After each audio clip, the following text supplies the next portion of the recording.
unstoppable kick-ass confidence. Are you ready? Welcome to the Raw and Unscripted Show with Christopher Rausch, where we help you overcome your self-created crap without the self-help fluffy bullshit. Now please welcome our host, Christopher Rausch.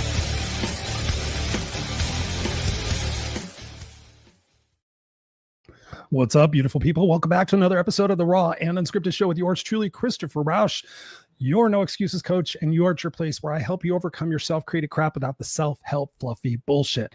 Thank you guys for joining us, whether you're on the video cast live every Tuesday night, 7 p.m. Pacific Standard Time, or of course you're listening to us on the audio podcast. Thank you guys so much. I appreciate you. It's just you and I tonight. And we're going to jump right into the content. We're not going to waste any time. Thank you guys all for being here. We appreciate your questions and your engagement on the live video cast. But today is a requested episode that just came in earlier today because I wasn't sure exactly what I was going to do for the episode tonight. Truly raw and unscripted, if you get my drift. And somebody had asked me about what does it take to start over? And I started thinking about that. I'm like, what a great question, because so often in our life, we don't really think about it, but there have been junctures, I'm sure, in your life where you have thought, okay, here it is, I'm starting over. Here it is that I'm doing a refresh or a reboot. Any time in our life that we decide to do that, there's some things that we need to not do. And so tonight's episode is going to be talking about that. What are the 10 things that you don't or shouldn't do when you're thinking about starting over? And when I think about starting over, I think about like a career change, right? You know, a career change, business venture, you know, starting into your own personal business venture, like being an entrepreneur, relationships, you know, obviously huge relationships, you know, our marriages and our lifelong partners. Also starting over in a way, I've got a lot of people that right now are dealing with kids leaving the house. And so they know their identity only as being super mom or super dad. And now it's like, okay, what do we do now? It's kind of like we're starting over. And so I want to thank you guys for a few people who have recommended this. So thank you guys so much for this. I think we're going to have a great conversation thinking about, you know, in terms of when I've started over. I took a couple of notes here and I thought, okay, well, how many times have I really started over in my life? And quite honestly, there's been a lot. And I was kind of not surprised, but then I was surprised. So I'm going to give you the highlights of times in my life where I started over. And then what we're going to do is we're going to dive right into the 10 things not to do when you're starting over. And then we're going to kind of get into some suggestions and some general stuff that'll help you be inspired, right? You know, if you're stuck and you've been stuck for a while and you've been feeling complacent or you feel overwhelmed or you feel bored, you know, all sorts of different things, this might be the episode that inspires you to sit there and think, you know what? Maybe there's a part of me that wants to restart this. Maybe I'm sick and tired of my career and I'm getting into my 50s. And now I'm thinking about maybe I should start a side hustle.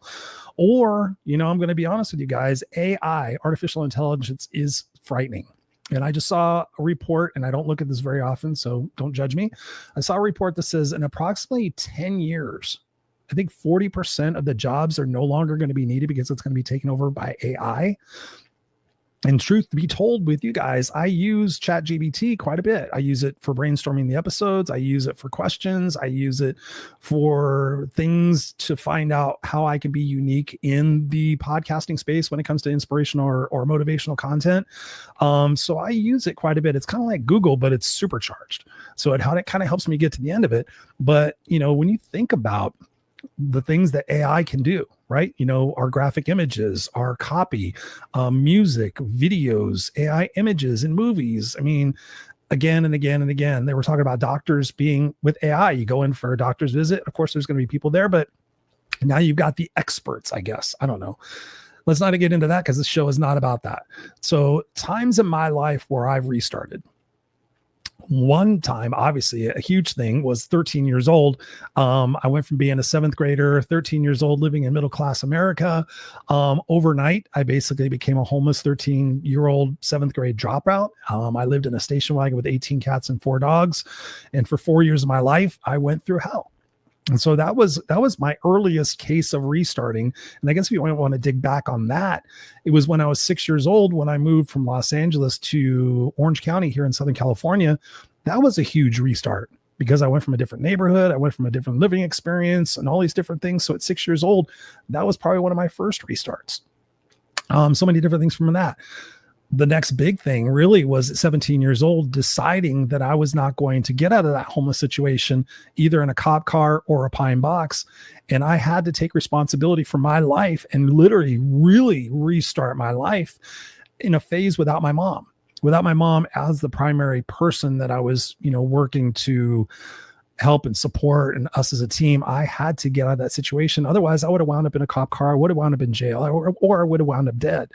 And so that was a huge restart, because I went from living in the motel or living in the car to now living in an apartment with many other guys, living off of ketchup sandwiches, working 3 jobs.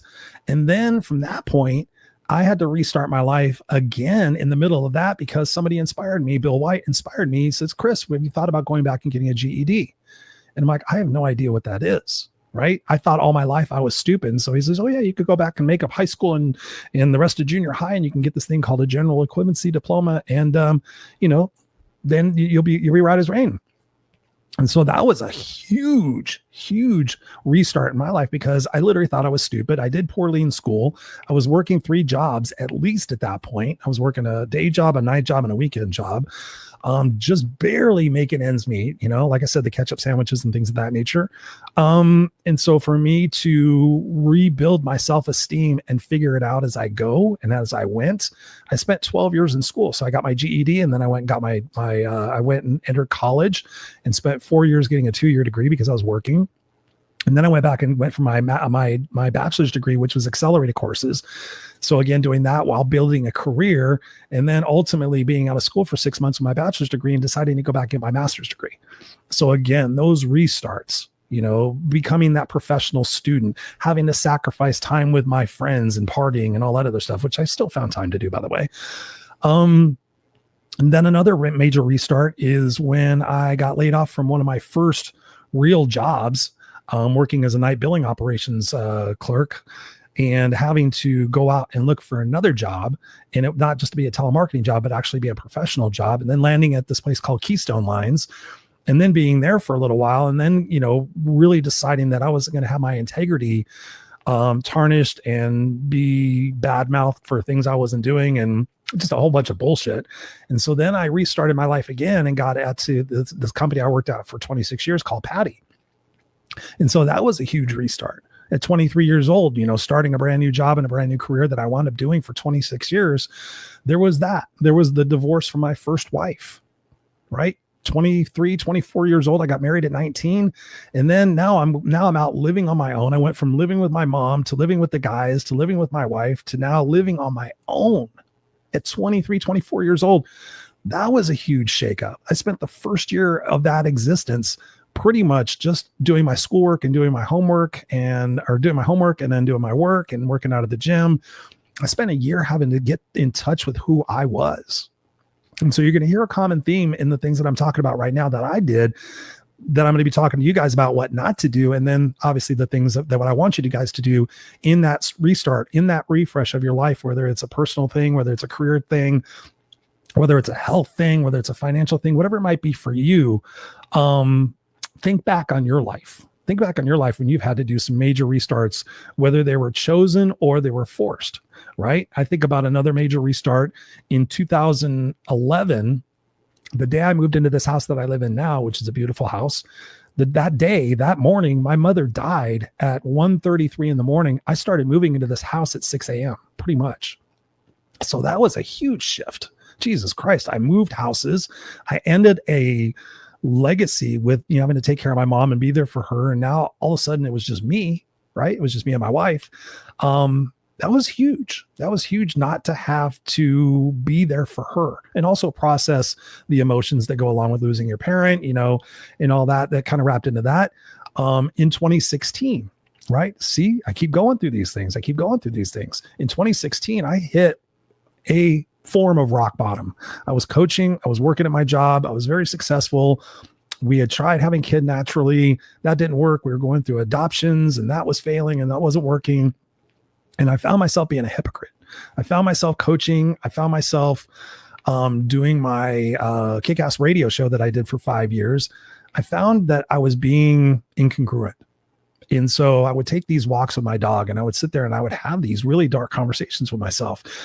And at that point, I chose to take a step back. I chose to do a personal reboot. And I thought, if I let this all go, let's see what stays. Let's see what comes back. Let's see what going through this valley of the dark soul might mean for me. And so I quit doing my radio show. I'd been doing that for 5 years. I said I was going to put it on hiatus because I wasn't sure exactly what I was going to do with it. I stopped coaching. I've always been coaching for over 25 years now. So that's always been my side hustle, is coaching and speaking and podcasting or radio shows or writing books and, and doing all that stuff. That's always been kind of my side hustle. And I just decided, let me just focus on me. Let me not focus on the idea of me. Let me not focus and push myself so hard to be all things for all people. Let me take a break and just kind of pour into myself and see where I'm at now, because oftentimes that's what precludes or previews, I guess, or what's the word I'm looking for, comes before, I guess, one of those reboots, whether it's something that is forced upon us again, or it's something that we're going through life and we decide, hey, what would it be like to restart right now? Again, thinking about, your kids are moving out of the house. I know a lot of people who are dealing with that. I know people who are dealing with death of loved ones. And so like, okay, who am I now? I've been married to the person that passed away for 20 years, 30 years, 10 years. I've been married for 15 years. I was always this person, and now I don't know what to do anymore. I know there's a lot of you that are listening to the podcast like that. There's also getting older. And I will be transparent with you guys. I always am very transparent with you guys. I've been going through this weird, I don't know, it's this weird epiphany, I guess, or this weird, I want to call it an exploration, right? This weird exploration. Truth be told, I'm 56 years old. Look great, feel great for the most part. But there's also been this part of me that's like, okay, what's next? Right? There hasn't been a major reboot in my life really since my son was born, and that was 2016. And then I started my podcast in 2019, this one. So I've been doing it since 2019. So I took that 3-year break, became a dad, invested myself into that. Another reboot came after in 2019, November 7th, 2019. I walked into work one day and my position was eliminated. And then I had to go through a 6-month exploration of, okay, who am I now? And the common thing in all of this is identity. What's my identity? Who am I? And sometimes we lose track of who it is that we are because of the things that we're going through and the things we're growing through. And sometimes we're so deep into the weeds and the trees and the mud of accomplishing this thing and being that person that we said that we were going to be, that we lose that connection with ourselves. And so I invite you in this conversation tonight to really take a step back and think about in your life, perhaps another way of looking at it for you is, what are you tolerating? And I do this exercise with my coaching clients, and it's one of the breakthrough things, because when we get honest with ourselves, and that's the key thing for all of this, as with anything here, Raw and Unscripted, is honesty, right? You can't expect to lie to yourself and have that true happiness and that true experience of living a kick-ass, unstoppable life if you're lying to yourself. But it's so interesting. I was just having a conversation recently with somebody. I said, you're lying to yourself. I said, do you realize that? And they're like, no, this is my version of my truth. And I'm like, well, let's explore that. So we explored that conversation. But in all of this, you have to be honest with you. Like, am I really happy in this relationship? Am I really happy in this friendship? Am I really happy with the way I look? Am I really happy with the way I feel? Am I really happy with the choices and the decisions that I'm making? Am I being complacent? Am I being mediocre? Have I gotten lazy? Right? And those are a couple of things that I've thought about for myself, because so long in my life, I've always pushed and pushed and pushed and strived and strived and strived. And now there's a part of me that's like, what would it be like if I didn't do that anymore? Right? I don't have to prove anything. My biggest goal right now is making sure that I'm right with myself and I'm good and I'm healthy and I'm congruent. And then also the next best thing is being a great husband and a great father to my kid and to my wife. Right? The external validation of doing the podcasting, being in 34 countries, whatever it might be, being a top 10% rated podcast, having group coaching clients and coaching clients and finishing my book that's going to come out later this year. All those things are great. But there are times in our life, especially as we get older, I'm finding that there is another transition that I think we go through. And there might be another transition down the road from that as we definitely get older and we start seeing our days numbered. There's no guarantee for what tomorrow brings. And so oftentimes we feel like we're living this life and that we're going to play the someday game. But the fact is, every day, in every way, we're dying just a little bit. But the key is, are you living while you're experiencing that death? that slow decline, because someday, whether it's tomorrow, 2 weeks from now, 2 years from now, 20 years from now, we're going to get to the expiration date of our life. And in those moments, we're going to have nothing but memories and moments to look back on and to reflect on. And to think, am I proud of the life that I lived? Am I proud of the chances that I took? Am I proud of the fact that I didn't tolerate any bullshit from anybody? And sometimes it cost me money. Sometimes it cost me loneliness. Sometimes it cost me uncertainty in my life. But we want to look back on our life and we want to experience our life as though we're living it and not just existing in it. Because we always have someday in our brain, but someday physically doesn't come. And the truth is, as we get older, depending on how you take care of yourself and pre-existing conditions and everything else, I'm kind of realizing that at 56, in 20 years, I want to be 76. And if I have pain right now and all the aches and pains and all other stuff, what's that going to be like in 20 years? And what am I going to feel like doing in 20 years? There's also the advancement of technology and things they're doing, gene studies and blah, blah, blah, blah, blah. And so it's very realistic that we might get to a point in my lifetime where we could sit there and say, okay, I want to live to be 160. So in some respects, we live to think that we're only got a couple of years left. But what if technology becomes in such a way that I can choose to live to be 160, that I've got another 70, 80, 90 years? Like, that changes the whole game. That, because oftentimes we get the experience and we get the knowledge and we get all these different things, but then we get old, or we don't have the money. Then we have the money, but we don't have the health. All sorts of things come up, because I've seen it happen to my coaching clients and I've seen it happen to my friends over the years, and the people I've kept in contact with, and just kind of watched, their exploration of life, if you will. I had to do another reboot after my back surgery in 2019. I had never experienced surgery before, and I basically got humbled. I had to experience what it was like to ask for help, going to the bathroom, having my bandages changed, having to rebuild my strength. COVID. I mean, you want to talk about a reboot? We all experienced COVID, the pandemic. No matter what part of the world you are in, you experienced that transition and what that felt like, right? Life changed overnight. We were washing our groceries with bleach. I mean, talk about a transformation. I mean, some of it seems funny now, but when you're in the moment, you're just trying to survive and you're just trying to figure things out.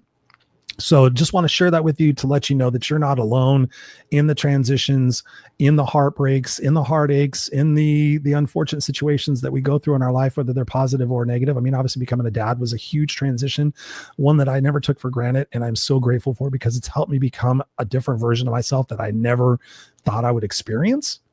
And so in the transitions and in these reboots in our life, there has to be a sense of curiosity and a sense of excitement for, who am I becoming next?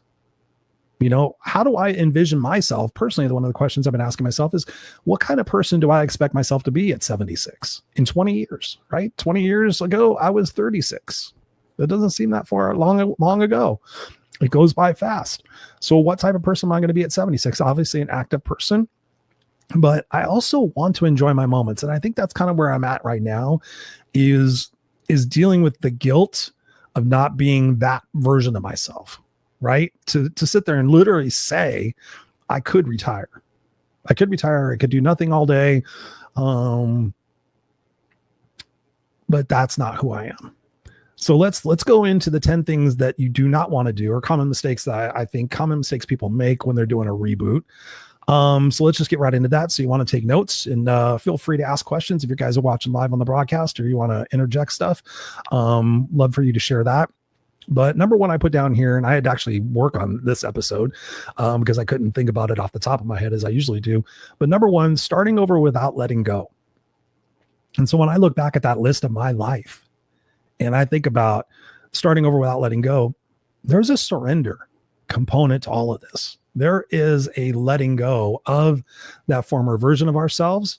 Right now, I'm no longer a husband. I'm going through a divorce at 23 years old.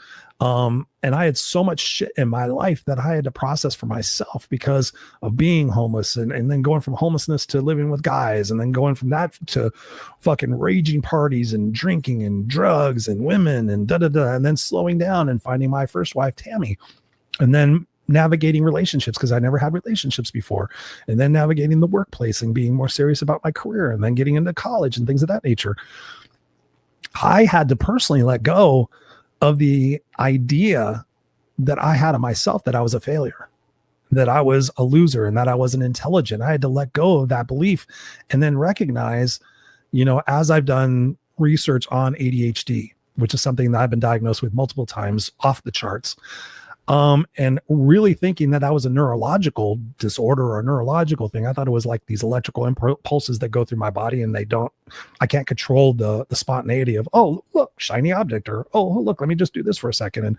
And what attention deficit disorder, hyperactivity disorder talks about and what it means.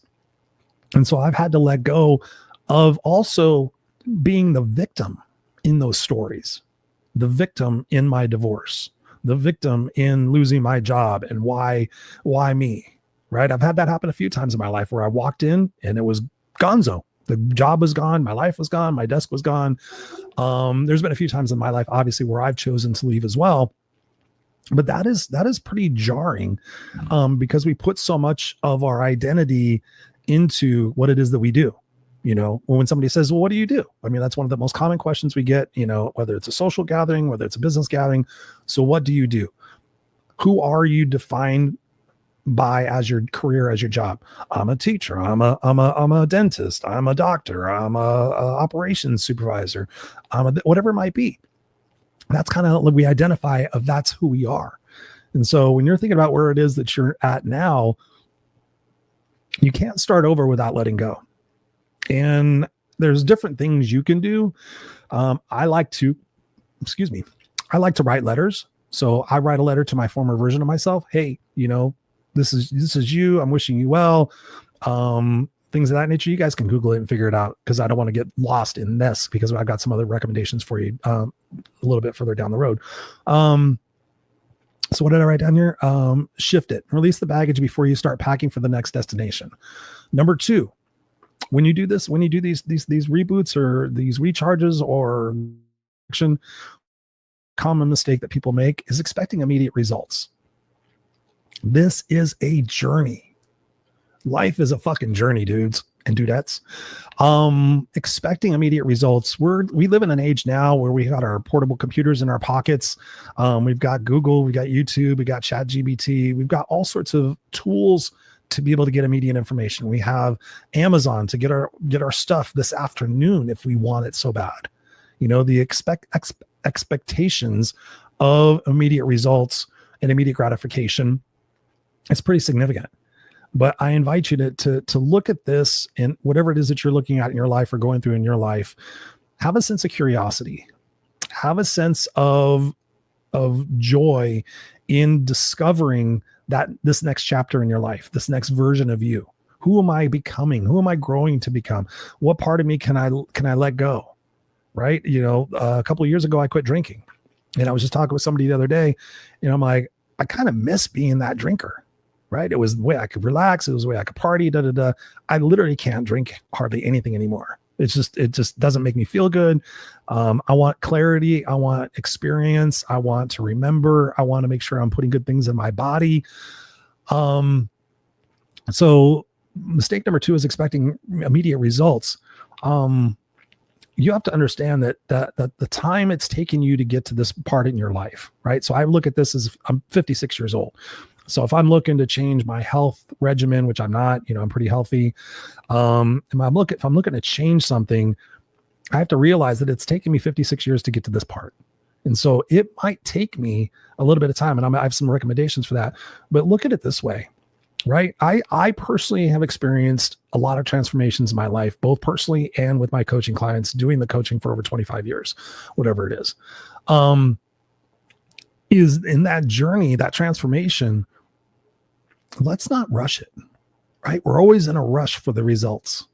How about just being quietly curious and like, what am I going to see change in the next 3 months, 6 months, 9 months, a year and a half, up to 3 years. So I tell people, you got to look at things in terms of the first 3 months. Like, what does my first 90 days look like? And then what do the next 3 years look like? On the end of the other 3 years, what do I want to experience for myself? What do I deserve to experience for myself? What place emotionally, mentally, spiritually, physically do I want to be in 3 years? And that may seem like a long time. That may seem like an eternity, but I promise you, I can't promise you. the time is going to most likely go by anyway. And so when you think about that, when you get to the other 3 years, you want to look back and say, man, in April of 2025, I made a choice. I remember listening to this Raw Unscripted podcast, and I made this choice, this determination that I was going to embark upon this journey to start my own business so that I wouldn't have to depend on any employers or anything else. I wanted to be on the front end of maybe harnessing AI in my new profession, or doing something that I know AI can't replace. And so you want to look back on that 3 years like, man, and I also started taking my health more seriously. I'm off 3 medications.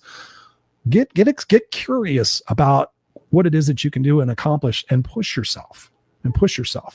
Mistake number 3, trying to do it all alone. Lone wolf syndrome. Guilty. Raising my hand. You guys are listening to the podcast. I'm raising my hand right now. I was the lone wolf. Some days I still am. Some days I find myself withholding asking my friends for advice, or withholding, but also being curious as to how I can figure it out on my own, and I kind of look forward to the darkness in a way, because I know that going through that and experiencing that personally will give me greater strength and authority when I'm helping you guys go through it in your journey. So that's the way I kind of look at it. In doing it all alone, we're afraid of judgment.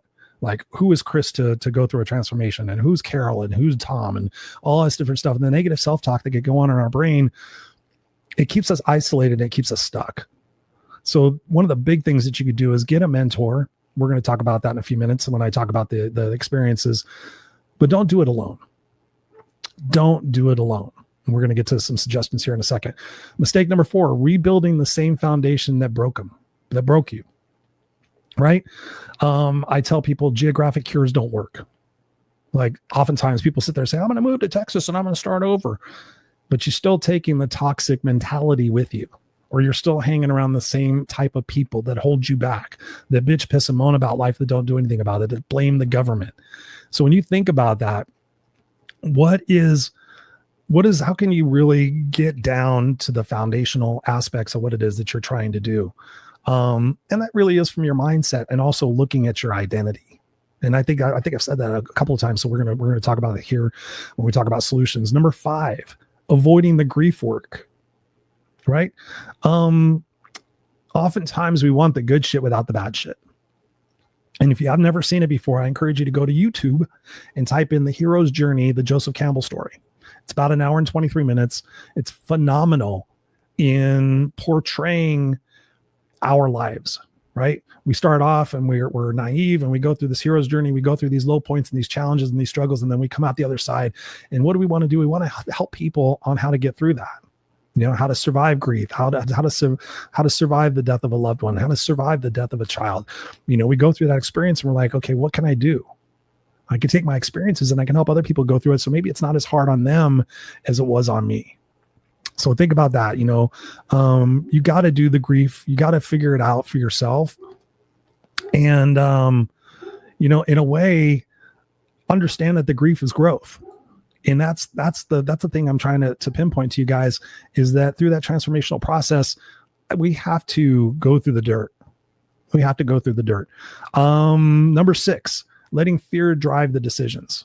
Right. So oftentimes we make a change because we're afraid, or we're pushed into a corner, or we've hit rock bottom.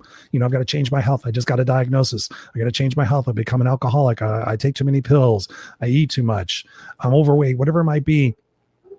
And so letting fear drive the decisions, we have to sit there and we have to change that, and looking at it as fear is always going to be there. And the way I look at it is, you can either be afraid or you can be excited.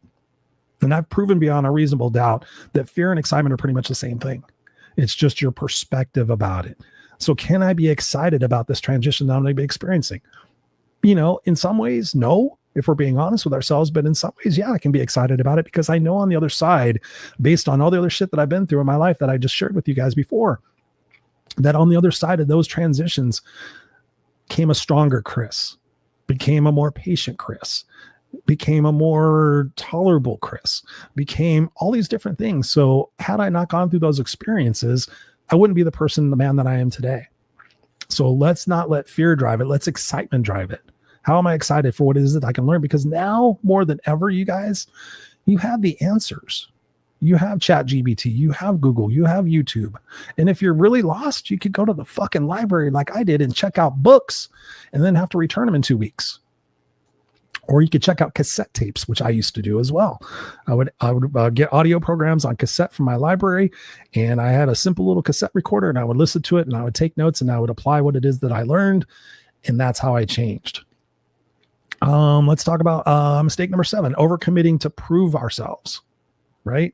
We tend to jump in. Oh, hey, I'm going to go do this. I'm going to do this, 30-day juice fast, or I'm going to do, I'm going to completely eat only red meat, or I'm going to, the carnivore diet, or blah, blah, blah, blah. We go in with this grandiose thought, like I'm just going to jump in and figure it out. That doesn't always work. Sometimes it actually does work, but sometimes it doesn't. But you have nothing to prove to yourself. You have nothing to prove to yourself. You have nothing to prove to anybody else. It's just building steady momentum.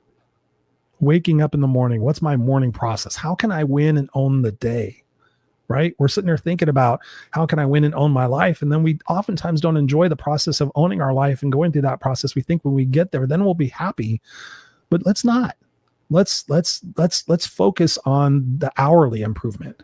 Let's focus on, hey, can I start the day in a proper way? Hey, can I finish the day in a proper way? When I look back on my day's events and there's something that I can be proud of, that maybe I took a risk, right? Because the growth is in getting uncomfortable.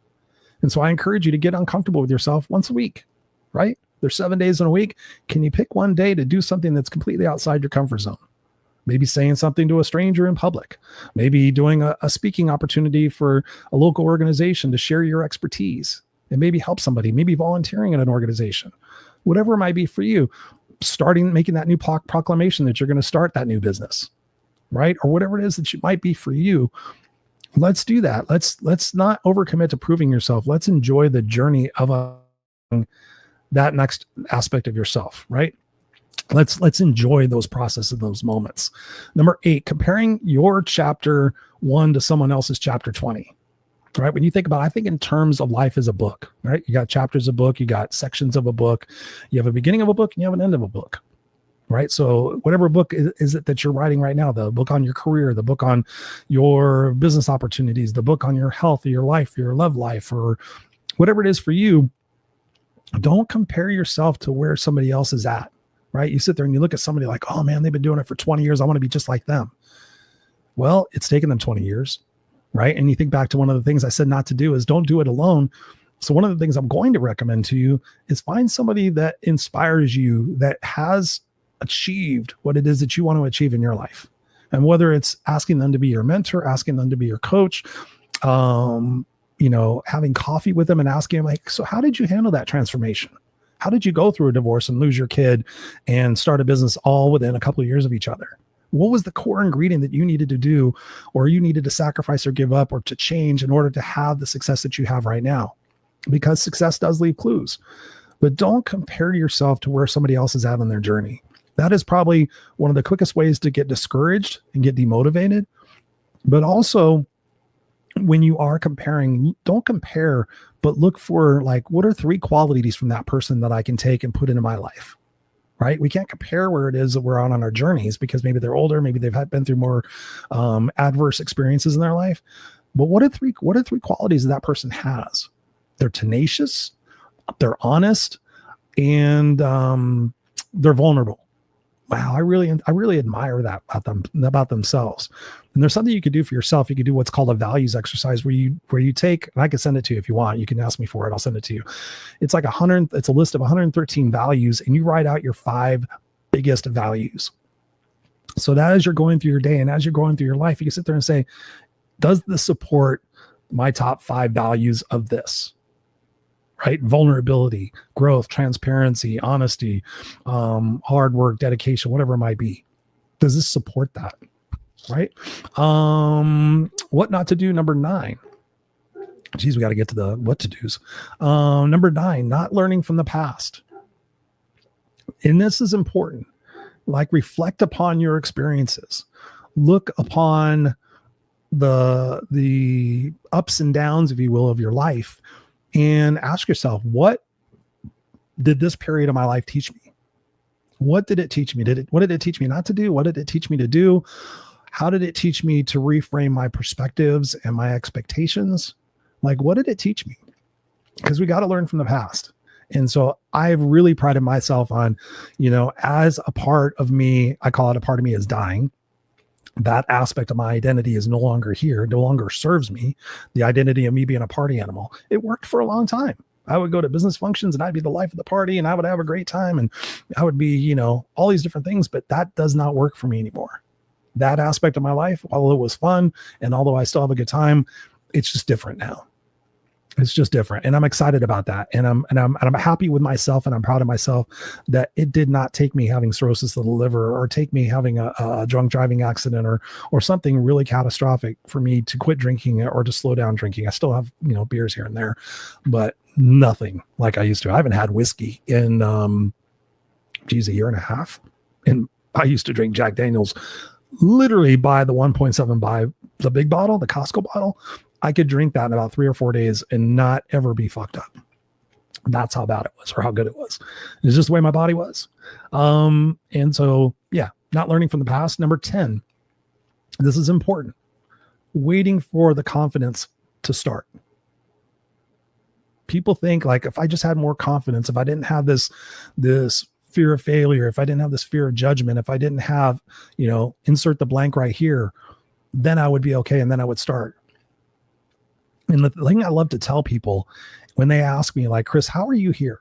You were 7th grade homeless dropout, drugs, had a gun put to your head, you were carjacked, blah, blah, blah, all these negative things, tried to kill yourself twice. Fortunately, you sucked at it.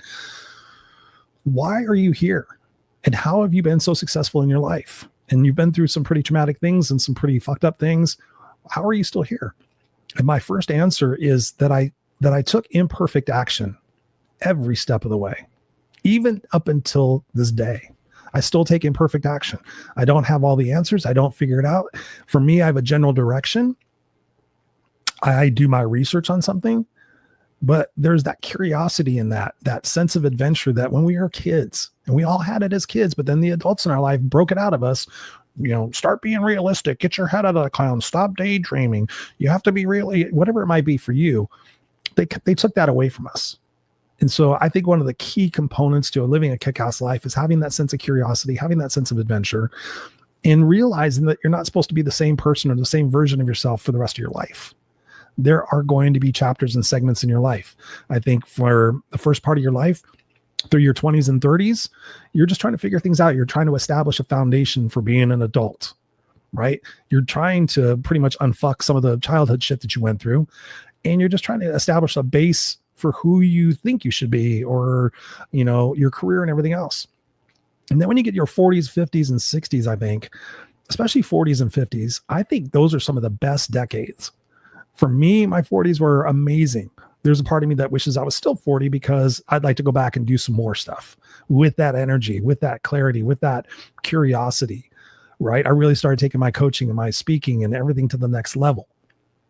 Going to events, just all sorts of different things in my life. I really found clarity in who I was. And that's when I went from being a suit and tie speaker to being who I am now. The kick-ass guide to life guy, the no excuses coach, right? There's been a few different variations, but teaching people how to be kick-ass unstoppable, teaching people how to get rid of their excuses. But in number 10, let me get back to this, we think we're going to have the confidence, but you're going to get the confidence and you're going to get the knowledge as you take those imperfect actions, as you take those imperfect steps. And there's going to be people that are going to be judging you. They're going to be like, Chris, you've been doing that for 2.5 months or 3 months, or, when are you going to give up? And you said you're going to have this result and you haven't had that result. Why don't you give up? Number one, you don't need those people in your life, right? And when we talked about, the identity dying off, sometimes the part of the transitioning and part of the growth is analyzing and taking a deep dive on who is in my life right now. And are they going to be the players, the characters in my story that I need for this next chapter or for this next section in my book, right? Maybe those people were great in my 20s, 30s, but now in my 40s and 50s, I need some more seriousness. I need people who got it. I need people who can inspire me to take that extra effort and to make those extra sacrifices, whatever it might be. So don't wait for the confidence to show up. Take that imperfect action. I would not have made it through college or my GED program or career changes or business startups or relationships, becoming a dad, if I waited for the confidence. I just started taking it. And again, like I said before, you have the answers, right?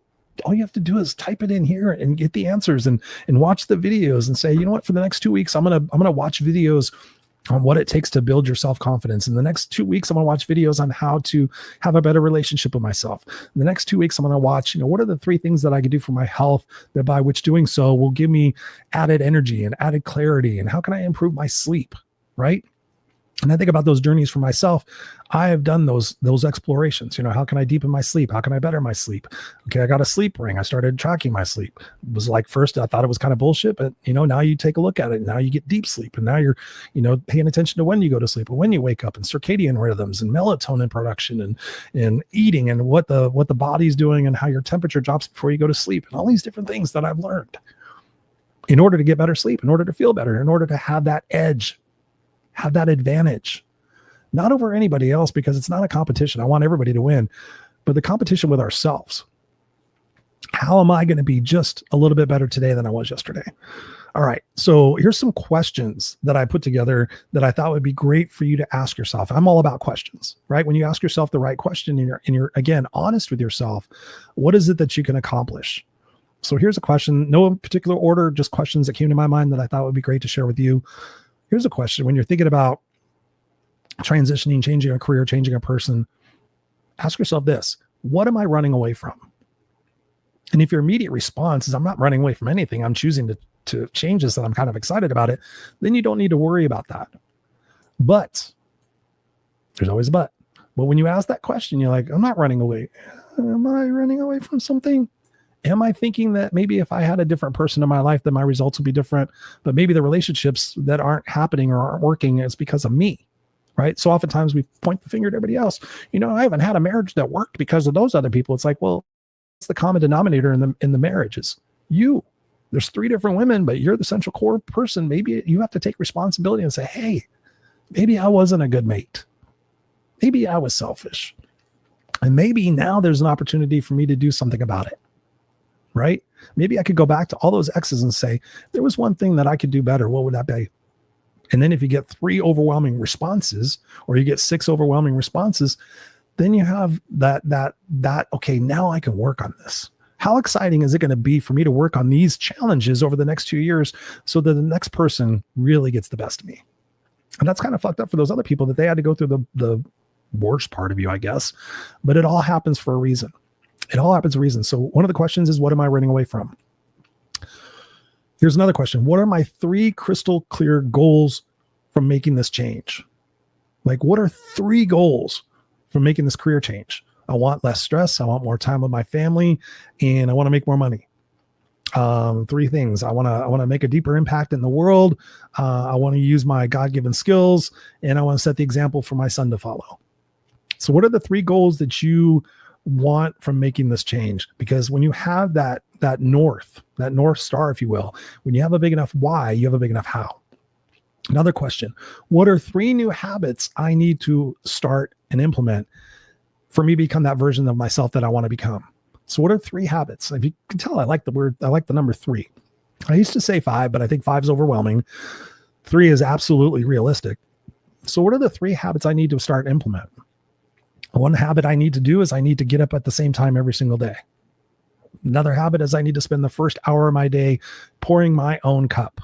Like, maybe have a cup of coffee, read a book, have a cup of coffee, watch motivational videos on YouTube, whatever it might be, get some sunshine and journal, whatever it might be. What are the 3 new habits that I need to implement for me to be successful in this new aspect of my life? This new part of my identity that I'm embracing, or that I'm going to grow, or I'm going to challenge myself with. So what are 3 new habits? If you're not working out regularly, that should be one of them, right? You hear me talk about the 5: hydration, nutrition, sleep, exercise, and vitamin D. So what 3 new habits do I need to start? I need to start taking supplements. I need to go have a couple of blood tests done, get a vitamin deficiency test, get a full CBC panel, get an allergy test, whatever it might be. Or maybe the new habit I need to form is to eliminate sugar and gluten from my diet for at least 6 months and see how I feel. Do that one. What's another question you can ask yourself?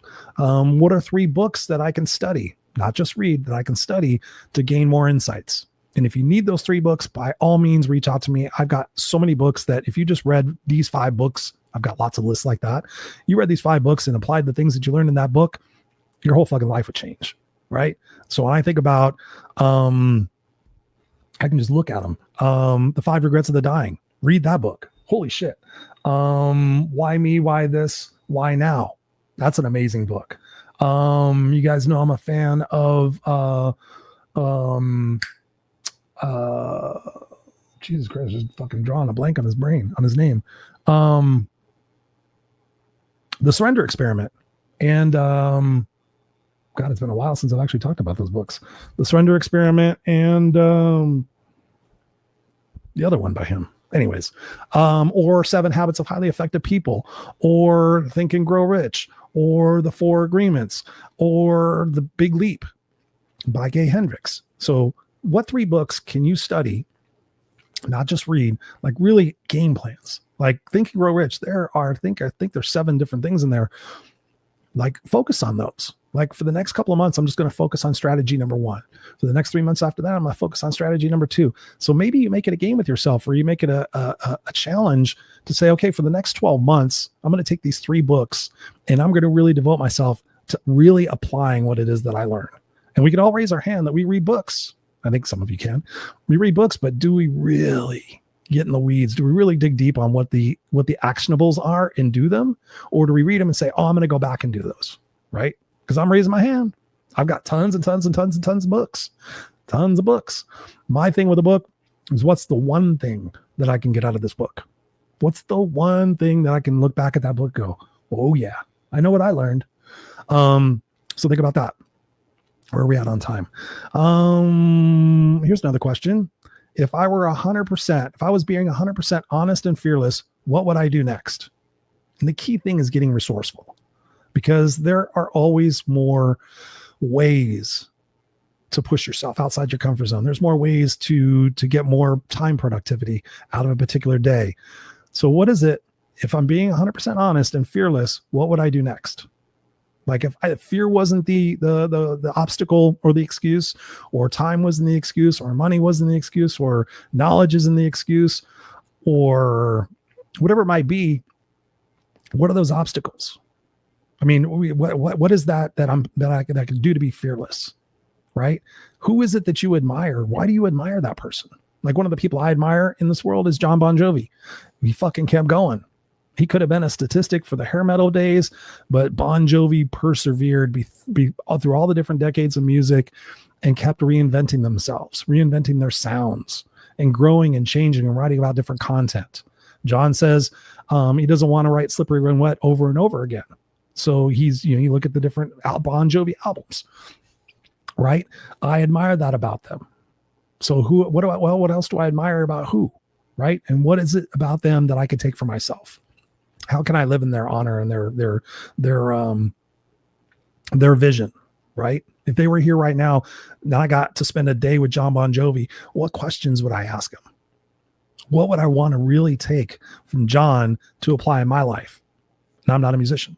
Well, kind of. Here's another question. What obstacles and excuses do you foresee potentially getting in your way, and solve for those? Right?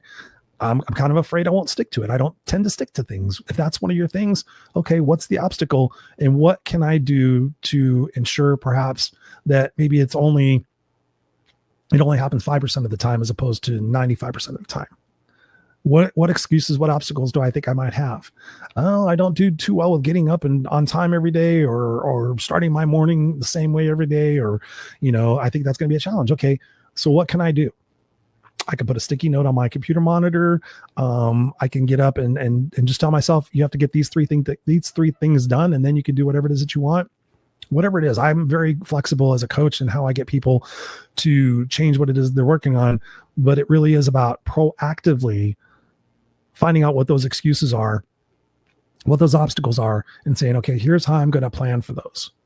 Because oftentimes we just say, oh, I'll figure it out when I get there, or that shouldn't be a problem.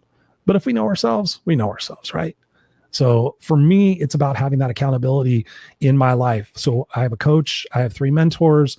So it's about that accountability, showing up and saying, okay, hey, Chris, I'm going to do these 3 things in the next 2 weeks. And then showing up and having my word on the line to say, okay, did you get them done? And for me, I'm going to get them done. So that's the way that you can look at that question. The last question I have for you guys: what needs to be healed, addressed, etc., before I move on to the next chapter? And again, it kind of goes back to the mistakes of, avoiding the grief work. That's one of the mistakes. Trying to do it all alone. That's one of the mistakes. Starting over without letting go. That's the first one that I talked about. So again, think about that. What needs to be healed, addressed before I move on to the next chapter, right? What do I need to truly let go of? And here's the thing: professional help, a coach and a mentor is all great, but actually going to a therapist or a licensed clinical social worker and digging into the weeds psychologically about what may be holding you back, there's a lot of value in that. And it is an investment of time, because sometimes you don't have the right therapist. They're more fucked up than you are. I had a situation where I was helping a therapist. I was helping the therapist and she was crying on the floor, and I had to help her up because I kind of got control of the conversation and started asking her about her life. And before I knew it, she was crying and asking me for help. But I say that because I had to find a new therapist, right? That one wasn't for me. Another therapist. And generally, again, if I can go to 5, 10 sessions, 20 sessions, and if I could walk away with one, oh shit, that's good, then that's the value, right? So oftentimes we're looking for 10 or 20 things, but if I can get one thing out of this therapist about myself that I didn't know before, like for example, when I was at a therapist, Beverly Johnson, didn't really like her, was about to fire her, not go to her anymore. And then she asked me the question that changed a lot of what happened in my life. She goes, when did you stop being a kid? And I was like, well, let's talk about that. Let's unpack that one. So then we had some sessions beyond that to talk about, okay, when did I stop being a kid? What beliefs do I hold about myself because I didn't allow myself to have that childhood? Sorry, I'm fucking nose is running. So there. So now actions you can take. Apologize. I didn't realize this was going to be this long, but there's a lot of good value in this for starting over. So I hope you guys appreciate this. And I expect perhaps a few of you to reach out to me and let me know what it is that inspired you about this particular episode. So if you haven't done it already, write your eulogy. Write your eulogy, because then you have a picture. You have a story in your mind to say how I want to be remembered. And the crux of my eulogy says Christopher Rausch will have fought for what's right and what's fair. He will have risked for which that mattered, and he left the earth a better place for who he was and what he did. So as I'm going through my life, am I doing that? Am I fighting for what's right and what's fair? Am I risking for which that mattered? Right?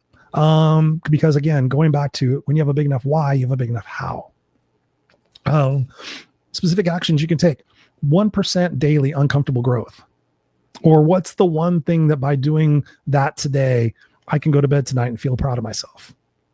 And that should be your goal every single day when you lay your head on the pillow. Like, what am I proud of today? I was going to fuck off and eat something bad and I didn't. I was not going to go to the gym and then I went to the gym. I'm proud of myself. So as you're going throughout your day, what's the 1%?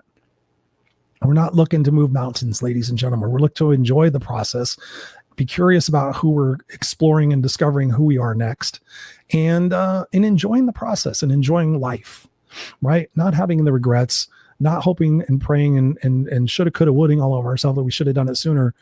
What's the one thing that we can do? What's the 1% we can take? Another action you can take is you can audit your inner circle, right? Who are the 5 people in your life that you're around the most? Even if it's your family, write them down. Like, Jesus Christ, I'm not around anybody else besides my wife and my 2 kids and my mother-in-law. Okay, what else do I need to do? Right? Because our inner circle, the 5 people around the most, is going to really be indicative of what it is that we're going to do next. So do I have people around me that inspire me? Like for me, when I was a part of a mastermind for 2.5 years, when we did those, I think we did once a quarter in-person meetings. When I got around those individuals, I wanted to show up and be like, okay, Chris, what did you accomplish? So fucking Chris wrote the book. Chris did it. Right. So what is that you can do? Look at your circle. And there should be somebody in your life, whether directly or indirectly, that inspires you, that's doing the thing that you want to do. So you can sit there and you can realize, okay, what do you think that person did before they got to that point? Right? What do you think they had to surrender? What do you think they had to do? What do you think they had to experience before they did that? So audit your circle. Who do you have in your life that's holding you back, that's keeping you mediocre? If you're in a bunch of people, you guys all vote for the same president, you guys all believe in the same statutes, you guys all fucking row your boat in the same direction. You don't want those people in your life. You want people that are contrarian to you, that challenge you to go deeper on your why and your reasons for why you support something and why you don't support something. You want people in your life that are not going to be afraid to say, hey, Chris, I think you're fucking up. Hey, Chris, I don't think you're seeing the big picture. I've had people in my life, fortunately, that have done that. And because they have done that, and because I had stopped and listened to them and didn't go, you're full of shit. Sometimes I did. Who is in your inner circle? And how can I grow that inner circle? How can I be inspired by the 5 people that I'm around the most? Right? If I put their pictures up in front of me, would I be like, oh yeah, let's do this? Or, you know what? I'm the smartest person in the room. And that was me for a while. And then I realized I was afraid of having anybody challenge me. And as long as I was the smartest person, then I felt validated and appreciated and respected and all those good things. And that was a chapter in my life. But then when I sat there and said, okay, I'm going to have people around me that don't have the same beliefs as I do. Let's see where that goes. So you got that. Here's another thing I want you to do. Right before I was talking about in terms of growth, I think in terms of 3 months, 6 months, 9 months, a year, 3 years, right? When you think about the overall picture, but as you're just starting out right now, think about 30 days, 60 days, and 90 days, right? Think about it in the very, very short term. Learn to walk before you run and create a 30-day initial game. What's the 60 day? What's in 30 days? What are the 3 things I can accomplish? And then 60 days, what are 1 or 2 more things that I could add to that? And then at 90 days, what are 1 or 2 more things I could add to that? Because you're going to be proficient at the other things. So it's that evolution. It's that growth. It's that challenging yourself, right? To become the better version of yourself that you could possibly be. And again, like I said before, the 5, hydration, nutrition, exercise, sleep, and vitamin D. Making sure you're getting your vitamins. Making sure you're getting your sleep, making sure you're drinking your water, half your body weight in ounces of water every single day. I know people that don't drink water and they wonder why they feel like shit. They go to their short-term gratifications and then they feel like crap, and then they're on medications, and then they're feeling helpless and hopeless and everything else. Don't let that be you. So in this broadcast tonight, we have talked about the 10 things to avoid. We've talked about aspects of your life that you can do in order to change it, but be excited. Be excited. This is your opportunity right now, ladies and gentlemen. Maybe you're at a point where this is great. You've just went through a transition. Don't push yourself. Don't force yourself.